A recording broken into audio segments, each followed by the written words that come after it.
ఈరోజు మనం mirror formula ఇంకా లెన్స్ ఫార్ములా బేసిక్ డిఫరెన్స్ చూద్దాం. ఓకేనా? సో ఈజీగా గుర్తుపెట్టుకోవడానికి. సో మిర్రర్ ఫార్ములా మనకి ఏంటంటే 1/f is equals to 1/v plus 1/u. ఓకేనా? సో ఇక్కడ ఎఫ్ అంటే ఏంటి? ఫోకల్ లెంగ్త్, వి అంటే ఇమేజ్ డిస్టెన్స్, యూ అంటే ఆబ్జెక్ట్ డిస్టెన్స్. సో ఇక్కడ మనకి ఫార్ములాలో మనకి సైన్ ఏముంటుంది? ప్లస్ ఉంటుంది. అదే మన లెన్స్కి వచ్చేస్తే మనకి ఏమవుతుంది? సింపుల్గా 1/f is equals to 1/v but -1/u ఉంటుంది. సో మేజర్ డిఫరెన్స్ ఏంటి? మిర్రర్ ఫార్ములా ఇంకా ఆ లెన్స్ ఫార్ములాకి. మిర్రర్ ఫార్ములా మనకి +1/u ఉంటుంది, లెన్స్ ఫార్ములా మనకి -1/u ఉంటుంది. నెక్స్ట్ ఇంకో మేజర్ డిఫరెన్స్ ఏంటంటే మిర్రర్ ఫార్ములా మనకి మ్యాగ్నిఫికేషన్ ఫార్ములా ఏంటి? Magnification is equals to -v/u. ఓకేనా?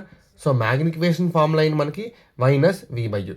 బట్ అదే మనకి లెన్స్ ఫార్ములా వచ్చేసరికి మనకి ఏమవుతుంది? Magnification is equals to v/u. So ఈ రెండు మేజర్ డిఫరెన్సెస్ అనమాట మిర్రర్ ఫార్ములా ఇంకా లెన్స్ ఫార్ములాలో.